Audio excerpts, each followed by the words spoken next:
So yun, bakit yung mga fans ni LeBron James at ni Steph Curry, nabasa ko sa comment, ba't parang nagbabangayan pa rin? Eh magkakampi na nga sila. Sabi, binuhat daw ni Steph Curry si Lolo Bron kasi 36 points. Eh si Lolo Bron, 16 points, 12 rebounds, 10 assists. Ano ba mas matimbang doon sa dalawa? Yung naka-triple-double si Lolo Bron o yung 36 points ni Stephen Curry?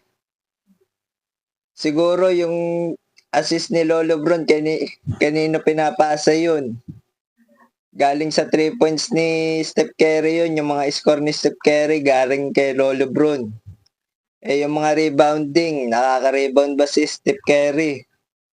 Si Steph Curry, ang skill lang talaga niya scoring. Wala sa mga depensa.